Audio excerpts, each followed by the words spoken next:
ætlum við að halda áfram hérna í föstudagsþættinum og næst ætlum við aðeins að ræða vinnumarkaðinn í rauninni og atvinnulífið. Þar virðist vera eins og það sé að fara í hart í vinnumarkaðsdeilum núna. Já, það nú, ég segi bara því miður vegna þess að við höfum ekki fengið neina viðræður okkar kröfur sem við lögðum fram í Samtökum atvinnulífsins og því hefur við bara hafnað að ræða þær við okkur, þannig að það var svona eins og kallaður árangurslaus fundur hjá sáttasemjara núna í vikunni sem þýðir það að við höfum núna, þegar deila komið til sáttasemjara og árangurslaus fundur, þá getum við farið að undirbúa og láta greiða atkvæði að fara í einhverjar verkfallsaðgerðir og við erum raunverulega bara í því núna að undirbúa og það er verið að búa til kjörskrár og það verður sendt út gögn í næstu viku og ég reikna með að það verður búið sem sagt að greiða atkvæði fyrir páska. Það er gert ráð fyrir því að þetta taki svona viku í þessi atkvæðagreiðsla, þetta verður rafræn atkvæðagreiðsla og það öll 16 félögin sem innan Starfsgreinasambandsins munu verið í einum potti. Þannig að svo bara þetta er alveg nýtt núna að vera að fara með rafræna kosningu, við höfum ekki gert þetta áður og þannig að þá er bara þá talið þarna fyrir mánaðamótin og þá liggur það fyrir. Kröfurnar, hverjar eru kröfurnar? Kröfurnar, aðalkrafan okkar er það að innan 3 ára verði lægsti taxtinn komin í 300.000 krónur.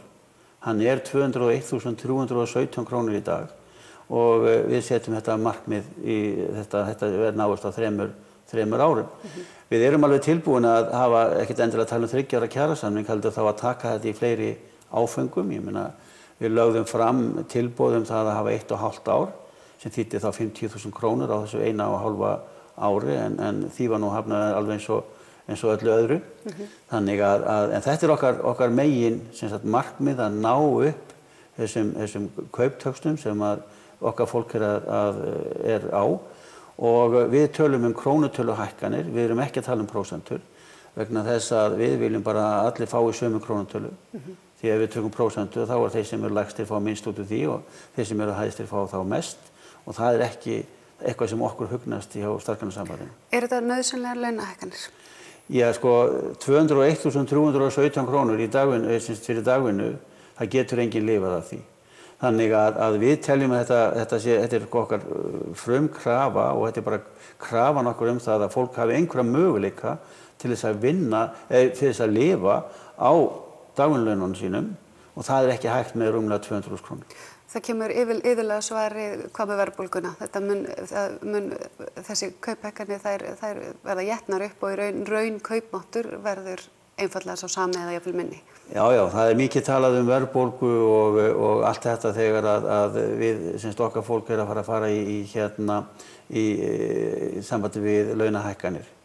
Það er bara fullt af fólki sem hefur ýmsir hópar sem hafa fengið miklu meiri kauphækkanir frá því að við gerum samningin síðar sem var nú svona eitthvað sem við ætlum að gera saman.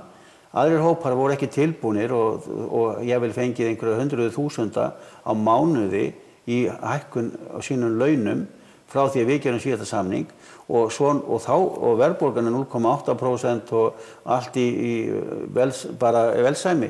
En býtu, af hverju hefur þessar hækkanir ekki áhrif á verðbólgun og allt annað? Af hverju er það bara þegar lægst launasta fólki er að fara að fá launahækkun? Þannig að við viljum ekki bara taka þátt í þessari umræðu vegna þess að hún kemur alltaf í hvert skipti sem við ætlum að fara að tala um einhverja laun handa þessu fólki sem eru á lægstu laununum og við sjáum þess bara í dag var ekki 75% hækkun á stjórnarlaunum hjá VÍS og tryggingafélögunum og fleiri. Ég meina, búið að reikna þetta inn í þetta verðbólgumódel. Það virðist ekki hafa nein áhrif. Þannig að ég bara nenni varla að tala það, mér finnst þetta svo því að ef menn vilja að láta verðbólgan fara upp þá gera þeir það. Ef við vilja halda henni niður þá geta gera það líka. Við stöldum aðeins við þetta lægst launaða fólkið. 201.000 á mánuði og við erum að skoða bara útreikningar á því hvað það kostar hreinlega að lifa og afleiðingarnar í kjölfarið. Þetta hlýtur að vera grafalvarlegt mál. Það er aftur og aftur sem maður náttúrulega bara, svo sem persónulega bara þekkir til og tala nú ekki að það koma veikindi eða annað slíkt inn á heimilið þar sem að það er fólk á lægstu töxtunum, að fólk er að missa húsin sín, fólk er ekki að geta tekist á við einfaldan raunveruleika í Íslandi í dag. Þetta snýst ekki sushi og hvítín, þetta snýst ekki að komast oftar í nudd eða í fatabúð, þetta snýst raunverulega að lifa af. Það bara þannig og það eiga mjög margir, það eiga mjög bágt. Sko, taxtabili hjá okkur sem eins og hjá Einingu í Starfsgreinasambandinu það að það frá 201.000 upp í 238.000 þetta bil sem að taxtarnir gera ráð fyrir og þetta sem launafólki 1 upp í 17. Þetta þessi munur, 38.000 krónur cirka, sem frá fyrsta texta upp í 17. launaflokk.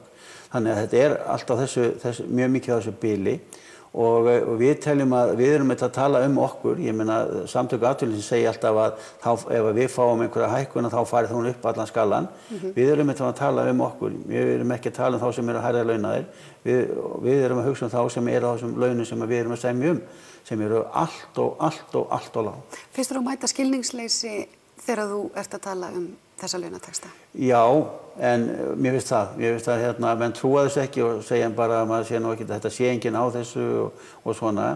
Og líka það að svo fara menn að tala kröfurnar, að þetta séu alltaf óraunhæft og eitthvað þannig. En ég vil líka minna það að stéttarfélögin hafa kannski í Starfsgreinasambandinu hafa aldrei undirbúið sig kannski eins vel. Það voru til dæmis bara innan Einingar iðju voru kannski með 500–600 manns sem tóku þátt í raunverulega að búa til þessa kröfugerð. Og í öðrum félögum, þannig þetta eru ekki bara einhverjir örfáir einstaklingar sem hafa, og þetta eru kröfurnar fólksins sem tók þátt í þessu og nú komið að því að menn þurfa þá fylgja þessum kröfum eftir, því það alveg ljóst að Samtök atvinnulífsins ekki tilbúin til að hlusta á þær. Þannig að það sem þarf að gerast hlýtur að vera þáttaka þeirra sem eru í félögunum, núna í þá rafrænu kosningum sem framöndan eru. Það bara grundvallaratriði að fólk taki þátt. Léleg þáttaka í þessari atkvæðagreiðslu og þannig fólk segir sína skoðun, það bara vatn á myllu atvinnurekanda. Ef við fáum góða kosningu, góða þáttöku í kosningunum, þá segir það líka atvinnurekandum ákveðna sögu. Léleg þáttaka, það bara sýnir það að fólk kannski ekki að standa á bakvið þessar kröfur. Já, það náttúrulega líka þýðir kannski bara að þetta sé nú ekkert svona mikilvæga launahækkanir ef að fólkið sjálft ekki tilbúið að kjósa. Já, ég hef enga áhyggjur af því að ég heyri bara það að fólk algjörlega tilbúið. Og til dæmis hjá okkur í haust var stór könnun sem Kapastet gerði fyrir okkur með ýmsum þáttum og þar var til dæmis ein spurning hvort að fólk væri tilbúið í aðgerðir. 65% sögðust vera tilbúin í það, 20% sögðust ekki vera og hinir sem þarna milli voru svona hvorki né. Þannig að ég hef enga áhyggjur af því að okkar félagsfólk hér á Eyjafjarðarsvæðinu það mun greiða atkvæði. En fær fólk ekkert tilfinningu að þetta skiptir engu máli, það alveg sama hvað við segjum, þetta alltaf bara dæmt til að vera vesen? Já, ef fólk hefur ekki áhuga á laununum sínum og reyna að ná betri kjörum, þá þeir nokkuð saman allt. En rafræn kosning, þetta hlýtur að vera bylting? Já, þetta fyrsta skipti sem við gerum þetta og það var svona gaman í þessari könnun okkar hjá Einingu iðju að þá voru 73% þeirra sem tóku þátt í þeirri könnun vildu hafa rafræna kosningu og þetta var ákveðið að gera þetta núna og verður örugglega til frambúðar. En hættan við þessar rafrænu kosningar hefur verið að það hefur verið minni þáttaka í þessum kosningum heldur en við höfum verið að senda út þessi atkvæðaseðla. Þannig að einhvern veginn fólk einhvern veginn væri að gera það styttra í tölvuna kannski og svo líka sumir segja að menn eigi ekki tölvur en til dæmis sjá okkur á skrifstofunum bæði Siglufirði, Dalvík og Akureyri og víðar getur fólk komið til okkar þegar það fer að kjósa ef það hefur ekki aðgang að tölvum til þess að geta tekið þátt. Þannig að ég bara hvet alla til að taka þátt, segja sína skoðun. Það númer 1, 2 og 3. Að lokum, ef það kemur til verkfalls, hverjir eru að fara í verkfall? Hvernig þjóðfélag sjáum við þá? Já, þetta er bara mjög vítt vegna þess að þetta til þess fólk í fiskvinnslu, þeir sem í matvælaiðnaði, þeir sem í ferðaþjónustu, þeir sem vinna í ræstingum, bílstjórar, tækjamenn og margt fleira og fleira sem þetta mun þýða það að hvert einasta fyrirtæki sem sér á Eyjafjarðarsvæðinu mun verða fyrir barðinu á þessu verkfalli. Og bara sem dæmi að þó að sé til dæmis starfsmenn sveitarfélaga sem eru ekki til þessum samningi og ekki ríkisstarfsmennir, að til dæmis að ræstingafólki á leikskólanum og í öldrunarheimilunum, það samkvæmt almenna kjarasamningnum, þannig að þetta hefur áhrif á starfsemi þeirra líka, þó þessi ekki, almenna starfsmenn þar séu ekki að fara í verkfall út af sínum samningum sem að losna ekki fyrir í apríl.